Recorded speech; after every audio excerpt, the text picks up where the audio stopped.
વડોદરામાં ઇસ્કોન મંદિર દ્વારા 45મી ભગવાન જગન્નાથજીની રથયાત્રાનું વિશેષ આયોજન કરવામાં આવ્યું છે, ત્યારે 16મી તારીખના રોજ ભગવાન નગરચર્યાએ નીકળશે।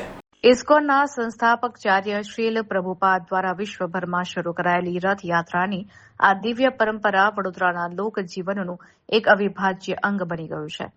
જગન્નાથપુરીની ભવ્ય પરંપરા અનુસાર વડોદરાના મેયર ગીતાબેન મકવાણા અન્ય મહાનુભાવોની ઉપસ્થિતિમાં સોનાની સાવરણીથી રથનો માર્ગ સાફ કરવાની પવિત્ર પહિંદ વિધિ સંપન્ન કરશે। આ રથયાત્રાનો પ્રારંભ બપોરે 2:30 વડોદરા રેલવે સ્ટેશનથી થશે। આ ધાર્મિક મહોત્સવમાં સ્થાનિક રાજકીય સામાજિક આગેવાનો, ધારાસભ્યો અને કાઉન્સિલરો હાજરી આપશે। દેશ વિદેશના ઇસ્કોનના વરિષ્ઠ ભક્તો સહિત લાખો શ્રદ્ધાળુઓ પ્રભુના રથની દોરી ખેંચી ધન્યતા અનુભવશે।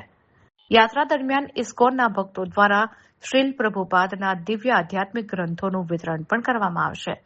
વડોદરાનો આ સૌથી મોટો ધાર્મિક મહોત્સવ શાંતિપૂર્ણ અને ભક્તિમય માહોલમાં ઉજવાય તે માટે ઇસ્કોન વડોદરા દ્વારા તમામ તૈયારીઓ પૂર્ણ કરી દેવામાં આવી છે। आज इस्कॉन मंदिर में आया, मैं बरसों से आता हूँ और मंदिर की भावना आस्था से जुड़ी है। भगवान की पूजा करना ये मन को शांति है, मन को शांति मिले, सुख घर परिवार सुखी होवे और निरंतर उनकी सेवा करते रहे, ये भी भगवान से प्रार्थना करते हैं।